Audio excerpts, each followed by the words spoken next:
The following is a presentation of the Force Center podcast feed.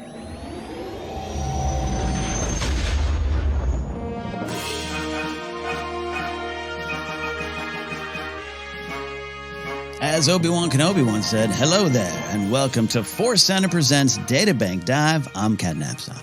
And I'm Joseph Scrimshaw, and we are thrilled to be doing Databank Dive, which is our show where we examine the wilder, the weirder, the fun side of Star Wars and make some jokes, but also kind of get into why we're so deeply moved by the weirdos. We have a full season of Databank Dive that we did for the companion app that has coverage and insights on all sorts of different genre science fiction shows. If you're interested in checking out the companion, we suggest that. But we had so much fun doing that show that we brought it out here to the whole galaxy. And I'm very excited for this episode, Ken. Very excited. We keep a topic tracker just in case you and I get confused on who we've already covered. And I had to check it twice because there's no way we haven't talked about this character yet. And the old series Databank Brawl, we may have used him then. I don't know. Can't remember. But now is the time to discuss today's topic, Klaud. Yes. Yes, indeed. Rise of Skywalker fans unite. We are here to discuss Klaud. So, as always, what we do, we start with the StarWars.com databank, thus the name, Databank Dive, and we dive on in. There is an entry. Klaud is there. And here's the entry. Get ready. This might take a while. Klaud might have joined the Resistance as a result of mistaken identity, but he is welcomed as an ally by the freedom fighters. And sense. And it. That is it. One sentence entry. What disrespect, Klaud. It's kind of a disrespect. And the photo is what we can now safely say is probably from I don't want to say deleted scene, but footage not used in the film, but a photo that was released, I think specifically at Star Wars Celebration Chicago. We will talk about that event, but it is Greg Grunberg's Snap Wexley, Temmin Snap Wexley, giving the old sideways point to Klaud as Klaud stands there going, yep. That's the only reference there.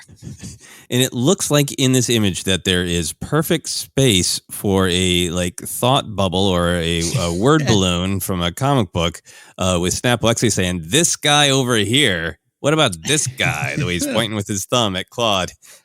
Klaud is just absorbing whatever is happening. Yeah, not a lot Klaud just feels like he has to take it, maybe. It's something there, which maybe goes into the description of him. We will take a dive into Wookieepedia, as we always do, the wilds of Wookieepedia, and see what they got here. And there's a lot. There's a lot, which I was glad. So this is his description. A hapless Trodatome male. Trodatome male. A hapless one. Klaud was eager to help the Resistance. However, when the mission to the Sinta Glacier that was believed to be a parts pickup turned into an intelligence operation and escaped from TIE fighters, Klaud was overwhelmed. He was bewildered by the human Resistance pilot, Temmin Wexley, who was unable to translate Klaud's confusing language. There goes that seed, maybe. Klaud goes on to say, has a keen mind and a talent for the mechanical, using his skills to assist the Resistance. He spoke a complex language that was difficult to understand, repeating that beat there. And he was performed, and we're going to come back to this, but he was performed by Nick Kellington, who wore a full bodysuit with animatronic features that were remotely operated. Ooh, that's big. Now, I will say this information that the databank has up there, that he might have joined the Resistance as a result of mistaken identity. Joseph, here's where that came from. It came from, are you ready? This wealth of Star Wars knowledge, it came from the Star Wars The Rise of Skywalker book and magnetic playset.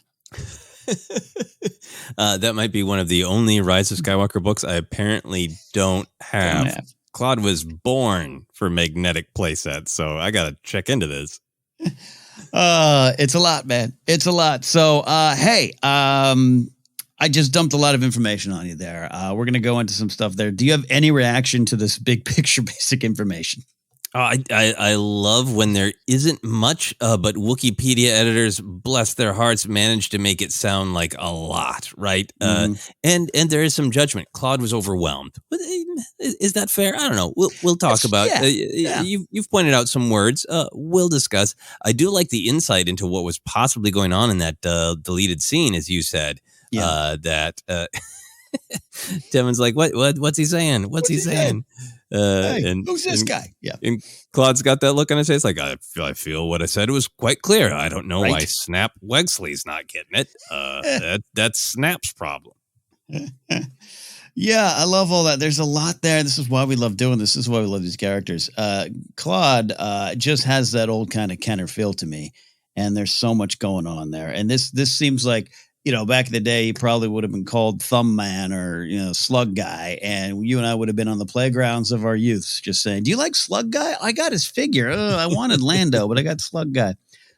So there we go. We're going to dive on in here, though. I've described it a little bit, but Joseph, how would we physically describe Claude? The first thing that comes to my mind is tubers, potatoes, right? That's the overwhelming feeling. You said he feels like a Kenner action figure. I think probably he literally physically does feel like if a large potato was made out of plastic and then kind of had like jazz hands for a head. Just permanent jazz hands. I think that's what I love about him. He's really got that what's going on? Kind of that little bit of that downturned mouth and those big blue eyes that are just staring like, what's going on? But then whatever the appropriate anatomical term for the digits, the protuberances from his head have this like, it's showtime vibe. With the jazz hands signifying, change the lyrics a little bit. I think I'm going to submit this. You just go potato, slug, thumb. I've seen it all, heard it all. I love the potato one there. It looks like how he feels, if that makes sense. I think I think there's some firmness to Claude's skin. I don't think he's squishy. Like you look at Jabba and you hear squish. I don't hear that. I hear a pat, like a pat, pat, pat, if you give him a high five in the back. Oh, yeah, he's solid. Yeah, you could lose things in Jabba, not in Claude. Not in Claude. I think, though, I think he's got resting hapless face, and that's not fair to him to describe as hapless. No, I think it's true. I think he has there's one picture of him that he's got an almost smile that I'm seeing here, some concept art of his terror, but almost always when we see him, it really is that like, what's going on? Huh. I have no comment. No comment. Yeah, see, there's only one moment in Rise of Skywalker where I really feel he is overwhelmed and scared, and I would be too. He's in that cockpit when all that stuff's going on. He gives kind of and that's fine. I don't think that's hapless. I don't think it's overwhelmed. I'm defending Claude here. No, I totally agree. Let's suddenly tip a starship that you're on and see what kind of face you make, everybody. Yeah. Yeah, and that's one of my questions I had is like, do you think it's fair to call him hapless? I do like the use of that word in Star Wars, and it's just something funny to be part of this resistance. And you got this kind of, I'm just a hapless guy. I'm overwhelmed by it all, but I'm here to help. I'm here to help. Yeah, absolutely. I think hapless is. I don't know if that feels exactly correct to me. My apologies to that Wookieepedia editor. But yeah, I love the mystery of like, oh, he might have ended up here from mistaken identity, but now that he's here, he's working hard. He's trying. Like, do you think there's any world where he doesn't know he's fighting for the Resistance? Right. Do you think he's still like wondering when his mates are going to show up for his reunion? Does he think he's somewhere different? Is he like he's still waiting for the pamphlet for his new job, but they just keep going to fights? I don't know about that. I thought I was in human resources. Is this the Resistance? And someone says, "What are you, hapless?" And then it stuck. It just stuck. But let's go back to when we all first learned about Claude. This was at Celebration Chicago, in that big panel. They put that picture up, Snap kind of pointing back. And there was a reaction. But what do you remember about that moment? And how did it affect your Star Wars fandom right then and there, Joseph? I was thrilled because I think going back to people our age who got the Kenner figures, and yes, they were named with crude descriptions. Walrus Man, prune face is the one that sounds like a straight up insult you would say to the character who we now know as Ori Marco. So always a tradition of enjoying the weird and the bizarre, right? But then with the Disney sale, or the new Disney Lucasfilm movies coming out, there got to be, by the time of Rise of Skywalker, for me, a fun tradition is, when is the first photo, behind the scenes photo, going to come out with your first new weirdo, right? Like before we even knew Radiss's name, there we go, right? Here's our first weirdo. And then for Solo, it was a Vat weirdo, as I called him, Lilo Primarch. So sitting there in Chicago at that moment, it was like, the tradition continues. I'm so excited about, the Skywalkers and Lando's back, but here's our first weirdo. Excellent. The tradition is fulfilled. I mean, it's no coincidence we were sitting right next to each other when this moment happened, because I think a lot of my feelings were the same. Tradition continues is a great way to look at it. I do love realistic, grounded things in Star Wars, but we always celebrate. This is why we're doing this show, celebrating the weird, wild, and wondrous. Look, even a show like Andor, at the time of this recording, we're 4 episodes in. I'm fascinated with like Vetch or B2 Emo, which we just talked about in the last episode. They're part of the Star Wars landscape. And so that picture pops up. And, we're getting to the big final chapter, and then it's like this brand new thing on my screen. I was really excited, and and wanted a lot of him, and didn't feel I get enough. I didn't get enough Klaud in episode 9. Yeah, I was upset that the image did not appear to actually be in the movie, because I am also in love with that image, right? Like, I would have been thrilled if it was just a picture of Klaud, but we talked about that image a little bit. I've made this joke on social media, but I just can't escape it. I feel like that picture of Snap Wexley pointing at him and poor Klaud just kind of sitting there and enduring whatever Snap is going on about is the physical image of a quote tweet on Twitter, where somebody takes your tweet and then just adds their own joke, or takes. Sometimes it's saying something complimentary, but a lot of times quote tweets are, "Look at what this just bumble bleep said," And this image has the vibe of like, that's an image of Snap Wexley quote tweeting Klaud, and it only makes me love it more. Oh, that's a great way to look at it there. Look at this hapless fool at his tweet. It's awesome there. What do we think of Klaud being part of the resistance via mistaken identity? That's big. I don't think I've ever seen that as a reason to join the rebellion or resistance before. Yeah, I absolutely want to see that full story. I want it realized beyond magnet form. Because it's great to me. I think it's classic comedy, right? And I think that, when Lucas makes the original Star Wars films, he's pulling from lots of genres. We know some of the big ones of fantasy and pulp and Western and samurai films, but, there's a lot of interest with 3PO, with Jar Jar in very classic comedy.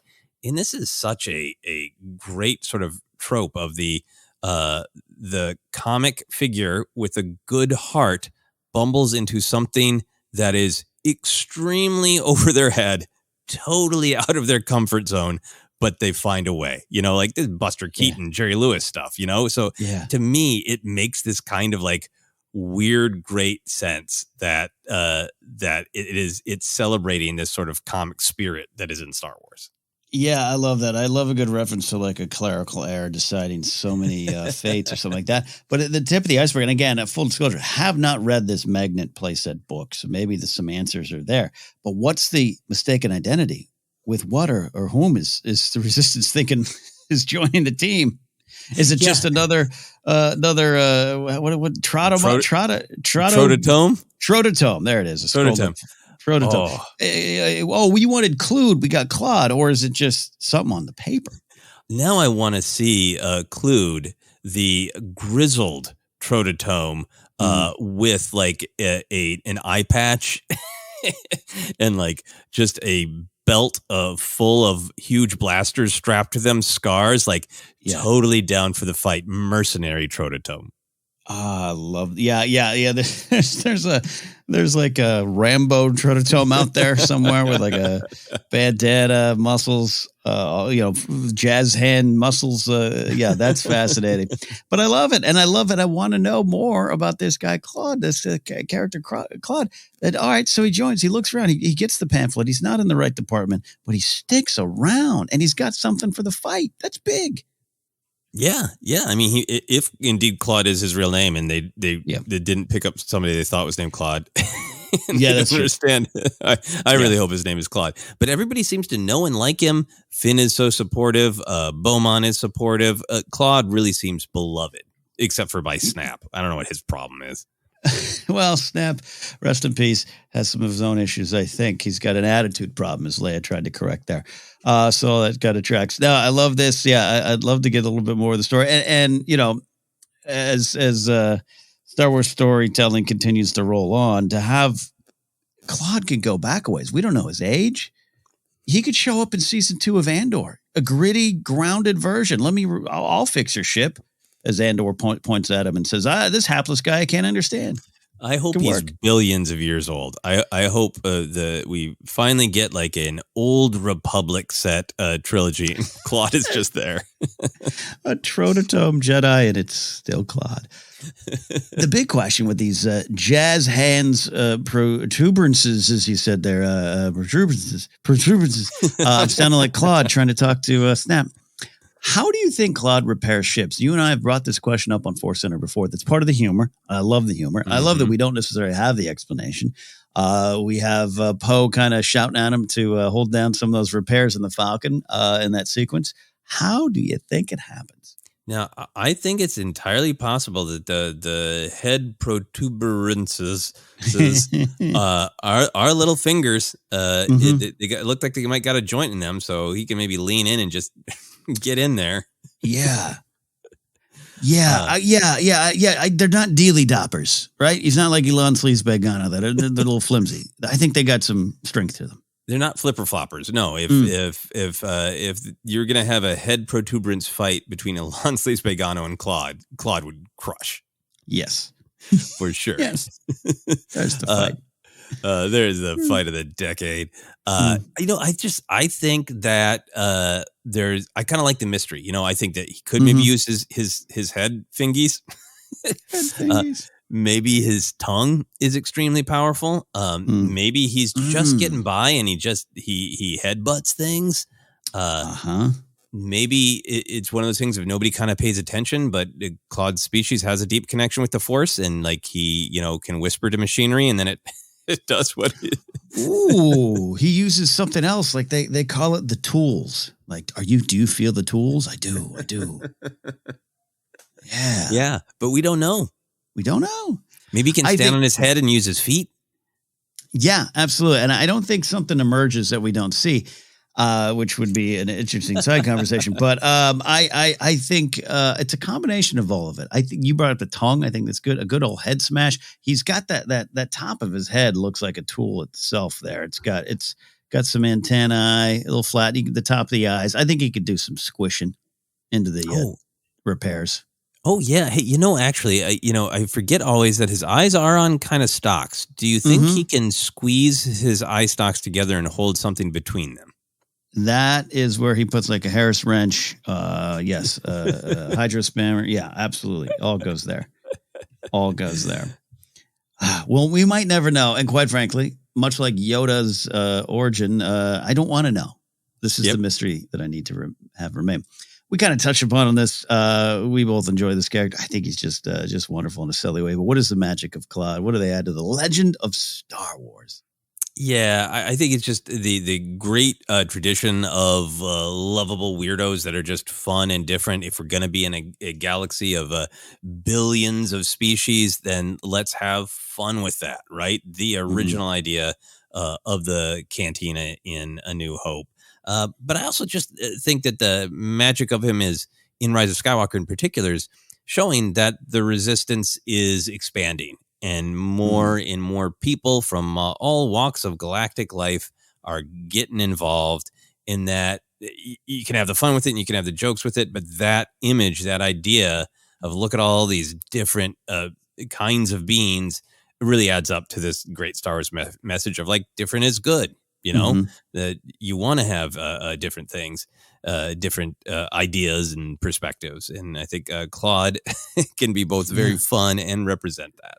Yeah, I think the fun is important. It doesn't mean every scene, every moment, every show in Star Wars needs to be nothing but fun. There's always some poignance to be had there. But I just love him showing up in Chicago, him being on that wall. This is the Palpatine returns, the Exegol, the horror of it all. And to have him, it just reminds me of the big picture of Star Wars outside the story. It's the crazy, wonderful world that we love being a part of. And this is part of it. Claude's part of it. It goes into some of the big themes that you're saying too. And again, that it's just like, what is that? We don't really know. We don't really know. Yeah, and I love that beat. I mean, almost all the Beaumont-Kin beats have a little bit of oddness to them. I love to be not sure about Beaumont-Kin, but I love that in the party, he kind of asks permission to hug Klaud, and Klaud is clearly down. Yes. Yes. Yeah. That's fun. There you go. I'm looking to a little bit more on the Trototub species, and there's some other descriptions here. We forgot his flippers are important. Oh, his flippers are so he's got magic flippers, not magic, but it adds to the magic. He's got flippers that have some grip to him, maybe. Oh yeah, he can use them flippers. He can use them flippers. There, that's the magic of Klaud. We're going to take a quick break. On the other side, we're going to finish our discussion here on Klaud and give our final weird factor rating of Klaud. Stick around for more Databank Dive.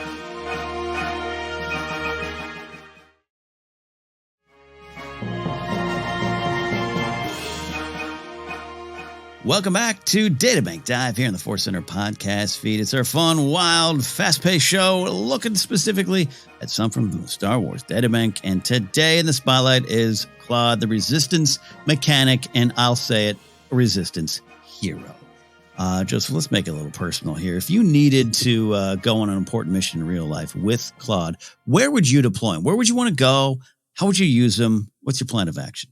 Yeah, I mean, I think Klaud would be great on a road trip because he is a mechanic. You know, maybe Klaud has a thing where I'm not allowed to know how he fixes things. So I love the picture of like maybe our car breaks down on the side of the road, and he's like, "I can fix it, but turn the other way."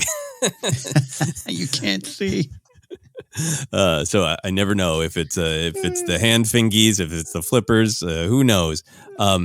The other thing about him is he is kind of imposing, right? He's big, right? So maybe bodyguard. You know, I've only been at a couple of just like straight up dangerous open mics, but I did go to one like straight up dangerous open mic that my friend and I things got hostile and we had to sneak out the back, hostile directly towards us, and just having Klaud there, standing there while I do comedy, that would be fun. I know you can relate. I need more of that story. Yes. Yes. Had a man charge the stage once and wrest the microphone away from me. I would love Klaud there. Yeah. Man, comedy. It's hilarious. This is great. I love the presence of Klaud is important to this. I think my important mission might be taking him to a concert because I'm often worried about who's around me. And maybe if it's like you're on the dance floor type, like you're in the pit type of thing, not where you're sitting in some seats, you could just have him around a block, give you some room to move and breathe. Yeah. You know, maybe it's you need to get some valuable information from this concert if it's in the Star Wars universe and Klaud's there just to kind of protect, even though that's not necessarily a strong suit, but he's willing to do it. And he might be a little overwhelmed. The music, the dancing, the lights, he might be overwhelmed, but he's going to be there. Do you think if he was in a mosh pit and somebody tried to slam into him, would they just bounce off? Would there be like a badoing? Oh, it'd be like a rubber ball hitting the handball court walls. Yeah, boom, boom. Yeah, absolutely. They go flying, maybe. Love it. So as we mentioned up top, Klaud was actually practical to a certain point of view. Who knows how they enhanced it? I'm sure there was some of that, but a performer named Nick Kellington wore a full-body suit with animatronic features. There's a great shot in the Wookieepedia page that has, I think it has like you see crew people in the background, but it's John Boyega and Klaud kind of walking away from the set. And John Boyega is just smiling, and Klaud looks like he's telling him a joke. It looks so real. It looks like it really happened. Like that's not a performer inside, but Klaud was on set because he's real. I love it. It's a great show. Time for a dinner break with Finn and Klaud. Yeah. Yeah. Like, oh, that was a great take there. Yeah, it was. But hey, so if you, Joseph, had control of that Klaud bodysuit for a day, what would you do? Well, depending on how much room there is in it, I think I would want to take an iPad inside of Klaud. Okay.